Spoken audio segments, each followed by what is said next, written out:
Kemudian, nah ini ruang lingkupnya, nah ada asing lah, ada asing bahwa ruang lingkup penilaian itu ada sikap, penilaian sikap, ya, kompetensi sikap, kompetensi keterampilan. Di pengetahuan, di kompetensi sikap bahwa kita dituntut ya untuk melakukan kegiatan yang dilakukan peserta didik untuk memperoleh informasi spesifik tentang perilaku peserta didik, sikap lingkungan. Maka otomatis salah satu karakter di sini harus dimunculkan. Disiplinnya gimana, tanggung jawabnya bagaimana, tuh untuk sikap. Kalau disiplin, tanggung jawab, sikap apa? Sosial atau spiritual? Sosial. Kalau spiritualnya apa? Meyakini, memahami, meyakini, menghayati, itu bagian dari sikap. Itu sudah harus muncul dari kompetensi itu. Yang kedua, pengetahuan. Nah, jelas pengetahuan. Nanti di pengetahuan, nanti di sini pertemuan ini harus digenjot tentang masalah pengetahuan, termasuk hotnya. Ya. Kemudian di pengetahuan, untuk sekarang saya ingat kepada instrumen akreditasi yang untuk pengetahuan itu siswa harus bisa mengkomunikasikan sesuai dengan karakteristik abad 21 itu, mengkolaborasi, berpikir kreatif, inovatif, kreasi dan sebagainya. Itu yang harus nantinya jadi pusatnya itu ada apa?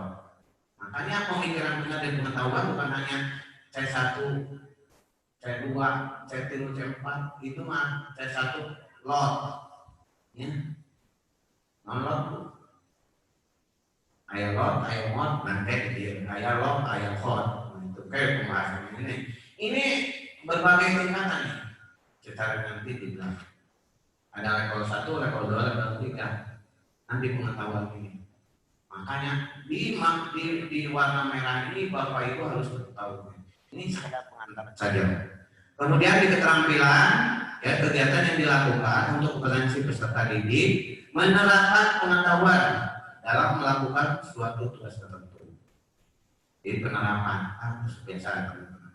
Jadi penerapan Bapak Ibu tidak akan bisa menerapkan suatu kegiatan tanpa ada sikap, tanpa dipengaruhi oleh pengetahuannya.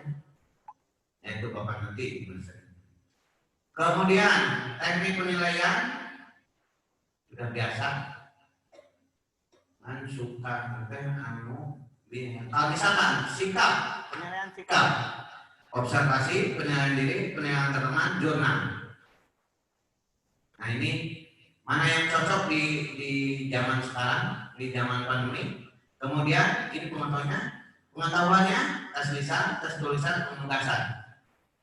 Bagaimana penerapannya di pandemi, kemudian bagaimana penilaian di keterampilan, ada tes proyek atau ada tes praktek, ada proyek dan ada portofolio. Nah, silakan untuk menilai ini tidak semuanya harus ada, tapi guru harus memilih. Kemudian di sini proses penilaian SKL, standar potensi lulusan tinggal digelar, kemudian KIKD, kemudian silabus, kemudian RPP. Dan hoyong enak nawae langsung karena naon. Nah, terus nanti pembelajaran penilaian, atas penilaian, kemudian umpan balik tindak lanjut. Itu aja. Jadi proses penilaian seperti itu. Jadi kita jangan lupa tadi KD, KIKD, silabus, RPP. Biasanya ayat KIKD muncul teh dina naon? Dina isi kayak dibahas masalah kisi.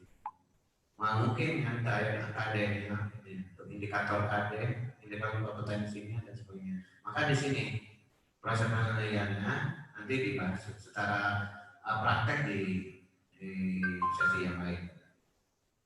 Kemudian, sekarang secara konsep tadi seperti itu. Bagaimana penerapannya jika sekarang Bapak Ibu mungkin ya zaman now itu zaman pandemi, zaman sekarang itu. Maka apa yang harus dilakukan dulu, khususnya di zaman pandemi ini? Pertama, ya sampaikan secara pengalaman orangnya. Pertama, mengenali secara individu peserta didik dalam satu kelas. Sudah kenal, sudah. Ayah nungguin HP, ayah nunggu, ayah nunggu orang tua nanti, iya sudah. Ya, tuh ini masa pandemi. Mengenali secara individu peserta didik. Yang kedua, memiliki nomor kontak peserta didik dan orang tuanya. Sudah. Nah, mantap ya. Yang ketiga, bertindak sebagai konsultan. Sudah konsultan kan? Layanan konsultasi atau dalamnya pembinaan. Lain merek tugas. Terus tanpa naon istilahnya kekurangan, kelebihan, kehitungan. Mana tugas-tugasnya terus. Soal blog kirimkan, kayak tugas skrip tanpa ada komunikasi. Kalau yang namanya itu, ayo bawa orang tua anu yang ibu dah si putra teh geuning teu bisa ieu taleuh gitu. Ieu mah hare-hare kulona anggap begitu. Nah, banyak yang pasti kejadian seperti itu. Kemudian mengikuti proses pembelajaran tugas yang dilakukan peserta didik dan orang tuanya seharusnya mengikuti. Dia manggeus dan dialungkeun kana WA antep we engke dibagi atau dibagikan tugas. Seperti Bu ini dibagikan tugas di Cikambung ya. Dibagikan tugas ke anak. Nur wae. Prosesnya mah teu kan teu dipantau. Kayak minggu harap dikumpul ke deui. Apa sama-sama seperti itu? Ente. Oh, masuk aya luring ya. Kemudian bangun komunikasi kolaborasi dengan peserta didik lainnya, misalkan dalam grup kecil. Ada biasa atau saya aya WA. Cing diambil mentos buka e-learning. Aya dan memakai e-learning. Learning madrasah cara ayah. Google Classroom ada? Ada, alhamdulillah. Manfaatkan learning madrasah di tingkat sanawiyah sudah mulai beberapa sekolah. Di MI itu silakan. Di Ciberem kan katanya mau buka learning madrasah, silakan saya tunggu. Dan gampang itu asal ada kemampuan. Tidak prinsipnya tidak semua bisa dari sejak lahir. Yang bisa sejak lahir semua sama. Hanya ketika lahir itu menangis. Sudah bisa komputer langsung, sudah bisa baca langsung, enggak. Prinsipnya seperti itu. Maka ketika ada program baru kita geluti dan kita dan kita laksanakan. Dan yang selanjutnya, pastikan kelemahan kekurangan peserta didik dalam mengerjakan tugas, melakukan proses pembelajaran daring terdeteksi. Sampaikan apa yang harus diperbaiki dan bagaimana memperbaikinya, serta dalam peserta didik bisa memperbaiki diri. Jadi ulah dilurkeun sudah lama. Kelemahan naon HP-na lobek wae panglikeun naon HP batuna teuing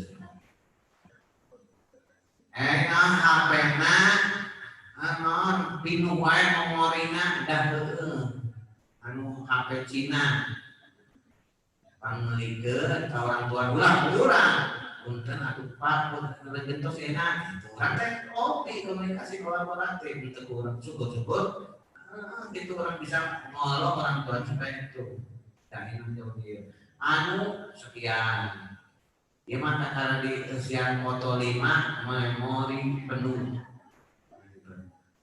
Guru, ti guru loba tugas yang karunya tak setelah dikadinya,